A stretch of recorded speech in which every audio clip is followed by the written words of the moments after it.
Everybody, welcome back to my YouTube channel. I am Advocate Divya. CRPC का section 433A जो कि बात करता है उन कुछ सर्टेन केसेस के बारे में जिसमें कि रिस्ट्रिक्शंस की बात कही गई है, जो रेमिशन की पावर है उसके ऊपर। I look back at Rajiv Gandhi assassination case, Union of India versus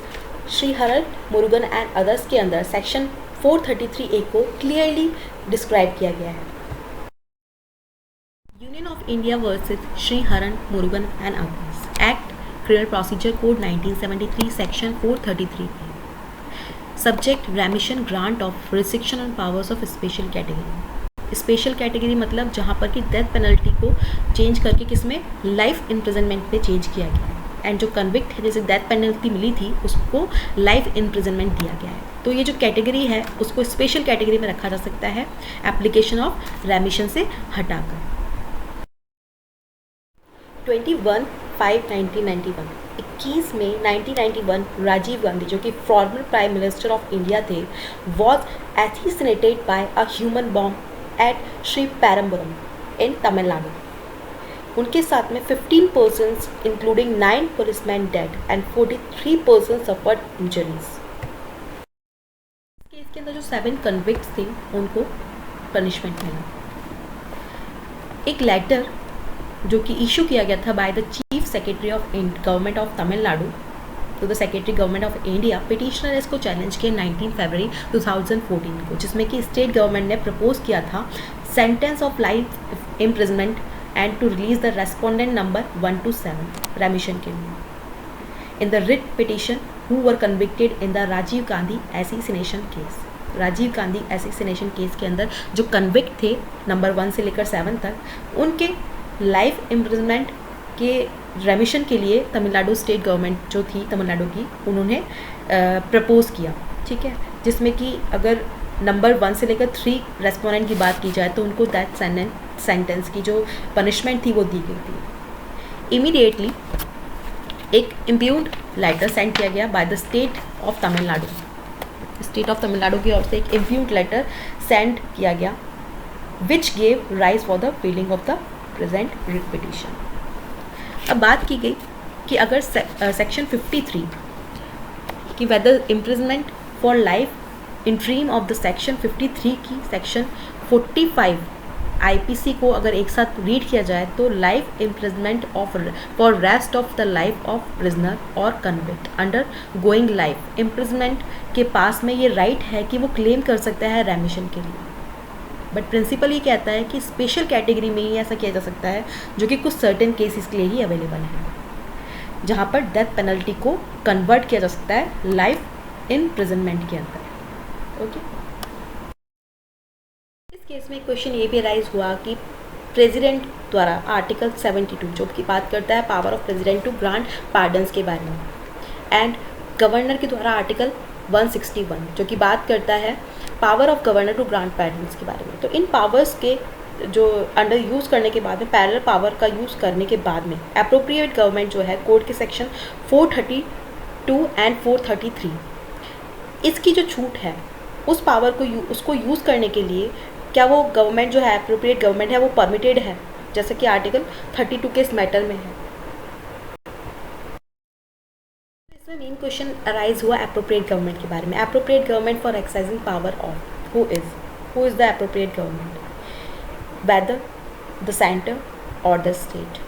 या तो वो सेंटर या स्टेट है। तो एक टेस्ट सीआरपीसी के अंदर किया जाएगा कि सेंटेंस ऑर्डर जो पास किया गया है सीआरपीसी के अंदर या अदर लॉ के अंदर, तो जो किसी पर्सन की लिबर्टी को रिस्ट्रिक्ट करता है तो वो कौन सा लॉ है जो कि उसकी पर्सन की लिबर्टी को रिस्ट्रिक्ट करता है और किस लॉ के अंदर इसको पास किया गया है। एंड सेंटेंस ऑर्डर जो कि पास किया गया है, ठीक है, अगर वो पर्सन की लाइबिलिटी को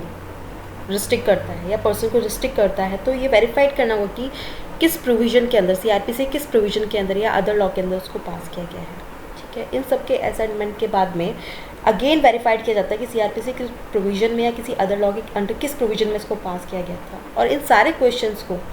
निश्चित करने से पता चलता है कि आर्टिकल 73 क्लॉज 1A के प्रोविज़न की इम्प्लीकेशन से सेंटर के साथ साथ जो एग्जीक्यूटिव पावर्स विद सेंटर्स है उनके स्पेशल कन्फर्मेंट को अगर वो अट्रैक्ट करता है, then central government will get power to act. Consequently case जो है कवर किया जाएगा by section 432 clause 7A as sequel.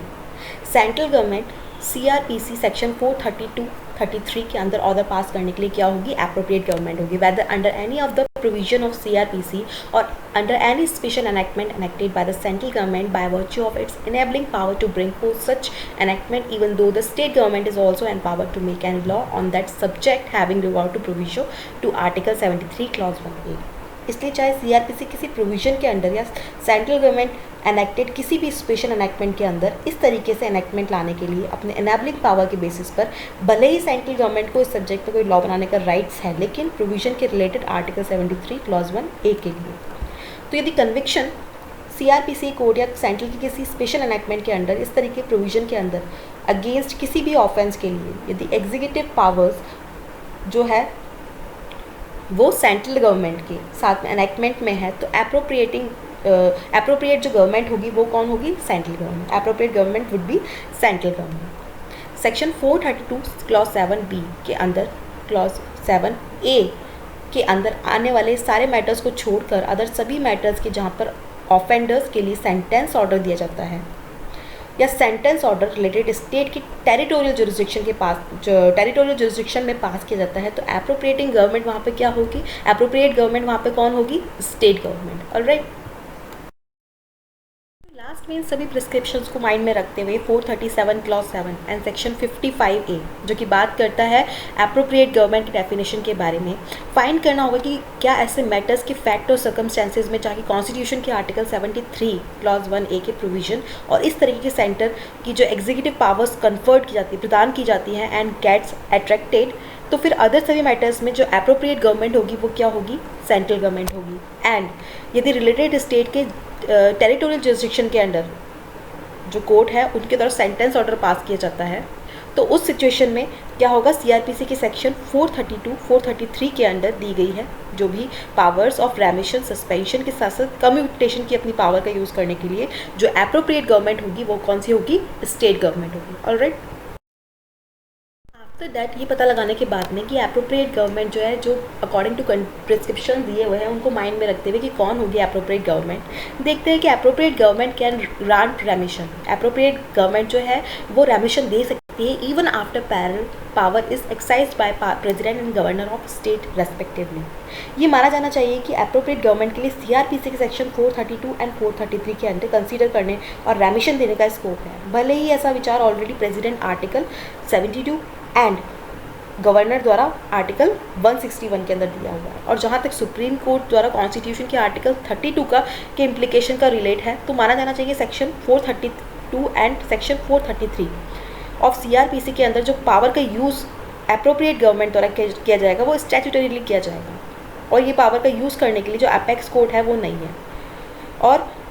It is always left to be decided by appropriate government. ये एप्रोप्रिएट गवर्नमेंट द्वारा ही तय किया जाएगा, भले ही कोर्ट में इस कॉन्स्टिट्यूशन 32 के अंडर जो है वो अप्रोच करें।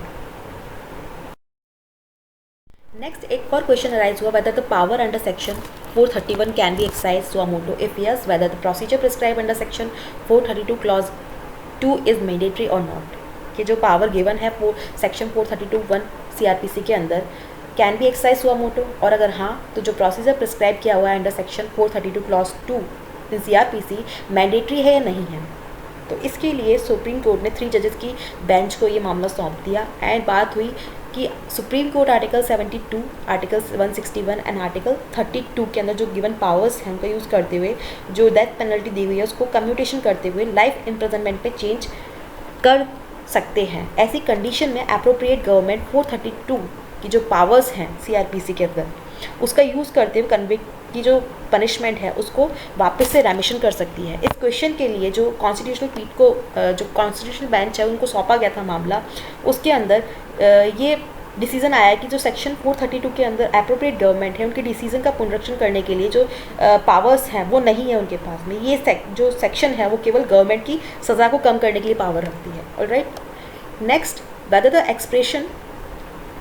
consultation stipulated in section 435 clause 1 of the code implies concurrence। जो सेक्शन 435(1) क्लॉज 1 में कंसल्टेशन यूज़ हुआ है एंड सेक्शन 435 क्लॉज 2 के अंदर कॉन्फ्रेंस यूज़ हुआ है, उनमें डिफरेंस है। इसलिए भले ही सबसेक्शन 1 में यूज़ एक्सप्रेशन कंसल्टेशन कम इफेक्टिव है, लेकिन इसकी रिक्वायरमेंट को मोर स्ट्रिक्टली एंड केस कॉशन के साथ में एक्सप्रेस किया जाना चाहिए। सब क्लॉज ए से लेकर सी में ईच अगर इस कॉन्टेक्स्ट में अप्लाई नहीं होता है तो कॉन्सिक्वेंटली कॉन्स्टिट्यूशन मैंडेट का सीरियस वायलेशन हो सकता है, जैसे कि आर्टिकल 355 में सेट आउट किया हुआ है। ऑलराइट, नेक्स्ट क्वेश्चन अराइज हुआ वेदर यूनियन और state has primacy for the exercise of power under section 432 clause 7 over the subject matter and listed in list 3rd of 7th schedule for grant of remission. तो यहाँ रेमिशन of sentence की बात हुई कि centre के पास centre and not state has primacy कि जो केसेस सेक्शन 432 क्लॉज 7A के 4 कॉर्नर्स के अंडर आते हैं, तो सेंटर को गिवन स्पेसिफिक एग्जीक्यूटिव पावर्स के बेसिस पर सेंटर गवर्नमेंट को एप्रोप्रिएट गवर्नमेंट की कंडीशन के साथ में प्रेमेसी देंगे। सेक्शन 432 क्लॉज 1 के 7 के अंडर आने वाले मैटर्स को छोड़कर अदर सभी मैटर्स जहां पर ऑफेंडर को सेंटेंस दी जाती है वहां जो है रिलेटेड स्टेट की टेरिटोरियल जुरिस्डिक्शन के अंडर सेंटेंस दिया जाता है। तो वहाँ पर जो एप्रोप्रिएट गवर्नमेंट होगी वो क्या होगी, स्टेट गवर्नमेंट होगी। तो यहाँ पर centre and not state has primacy. इस मामले में सेक्शन 433A जो कि बात करता है रेमिशन की जो पावर है उनके ऊपर रिस्ट्रिक्शंस के बारे में कि कुछ सर्टेन केसेस में ही पावर ऑफ रेमिशन का यूज़ किया जा सकता है। अंडर सेक्शन 433A जो मिनिमम पीरियड प्रिस्क्राइब किया गया है 14 ईयर्स से ज़्यादा पीरियड तक इसे फिक्स करने के लिए कोई भी रिस्ट्रिक्शंस नहीं है up to end of one's life span. तो एक्सप्रेशन जो यूज़ किए हुए हैं 433A के अंदर ग्रांट ऑफ रेमिशन तो पर्पस से जो भी रिलेटेड है, ग्रांट ऑफ रेमिशन के पर्पस से जो भी रिलेटेड कन्विक्ट पर्सन है एंड जिसको भी जो लाइफ इम्प्रिजनमेंट की जो सज़ा दी गई है